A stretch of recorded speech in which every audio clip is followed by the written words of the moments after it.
আসসালামু আলাইকুম, কেমন আছেন সবাই? তো আজকের ভিডিও থেকে আমরা Django REST ফ্রেমওয়ার্ক শিখা শুরু করব। এতদিন কিন্তু আমরা Django শিখছিলাম, আর আজকের ভিডিও থেকে আমরা Django REST ফ্রেমওয়ার্কে এন্টার করা শুরু করছি।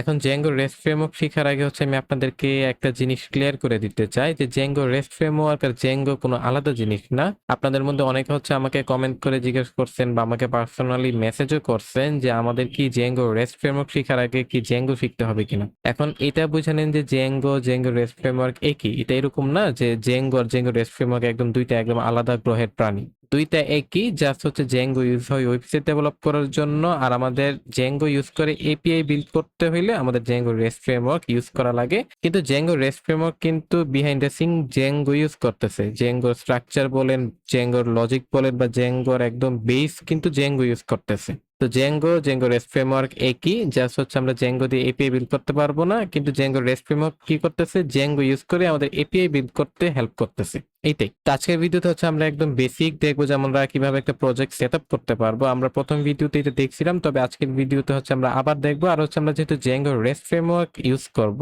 তো ওই ক্ষেত্রে কি কি চেঞ্জেস আমাদের করতে হবে একটা প্রজেক্ট সেট আপ করার সময়, ওইটা আমরা দেখবো আর কি।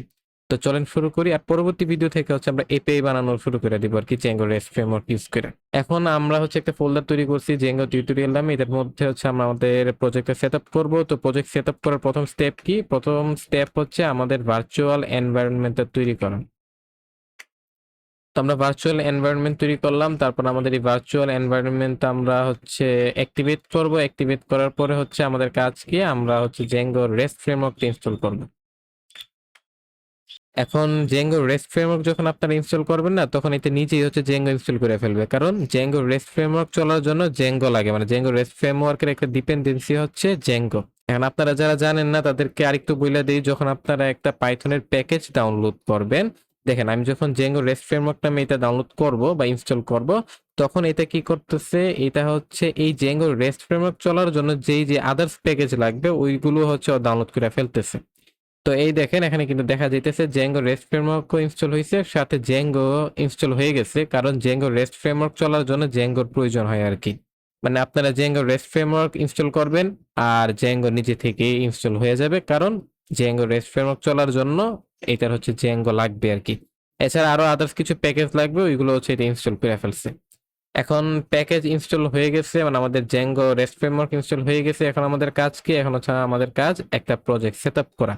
আর প্রজেক্ট সেটআপ করার জন্য আমাদের কি করতে হবে, Django অ্যাডমিন কমান্ড ইউজ করতে হবে। আমরা স্টার্ট প্রজেক্ট দিব, আমাদের ব্রেইনের নাম দিব আমরা কনফিগ। ব্রেইন কি এটা যদি না জেনে থাকেন, আগের ভিডিও দেখেন, তাহলে জেনে যাবেন। তারপর কনফিগ আমরা কোন জায়গায় তৈরি করব, আমাদের কারেন্ট ডিরেক্টরিতে তৈরি করব।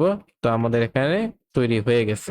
তো এটা আমরা এখানে ওপেন করে ফেলছি আমাদের VS কোডের মধ্যে। আমি একটু বড় করি। তো আপনারা দেখতে পাইতেছেন এখানে কনফিগের ভিতরে আমাদের আদার্স যা যা দরকার এগুলো তৈরি হয়ে গেছে। এখন আমরা যখন রেস্ট ফ্রেমওয়ার্ক ইউজ করব না, তখন আমাদের রেস্ট ফ্রেমওয়ার্ক ইনস্টল করার পর আমাদের প্রজেক্ট সেটআপ করে করার পর আমাদের প্রথম কাজ সেটিংস ডট পাইতে একটা চেঞ্জ করতে হবে। কি চেঞ্জ করতে হবে আমি আপনাদেরকে একটু দেখাই।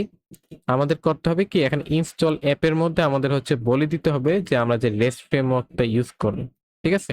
তো এই রেস্ট ফ্রেমওয়ার্কটা এখানে অ্যাড করে দিতে হবে, তাহলে রেস্ট ফ্রেমওয়ার্ক রিলেটেড যা যা লাগে Django এটা জানবে আর কি। এখন আরেকটু এক্সপ্লেইন করে যদি আমি বলতে চাই, এটা যে ইনস্টল অ্যাপের ভিতরে যা যা আছে না, আমি জাস্ট Django কে বলতেছি এগুলো অ্যাক্টিভেট করো, মানে আমি এগুলো ব্যবহার করতে চাইতেছি আর কি। যেমন আমি বলতেছি Django কনফিগ অ্যাডমিন, যে আমি অ্যাডমিন ইউজ করতে চাইতেছি। Django কনফিগ অথ, যে আমি Django যে অথের ফিচার আছে ওইটা আমি ইউজ করতে চাইতেছি। এমন ভাবে বাকি এই ফিচার গুলো আমি ইউজ করতে চাইতেছি। এখন Django REST ফ্রেমওয়ার্ক এরকম একটা ফিচার, যেটা আমি Django তে ইউজ করতে চাইতেছি।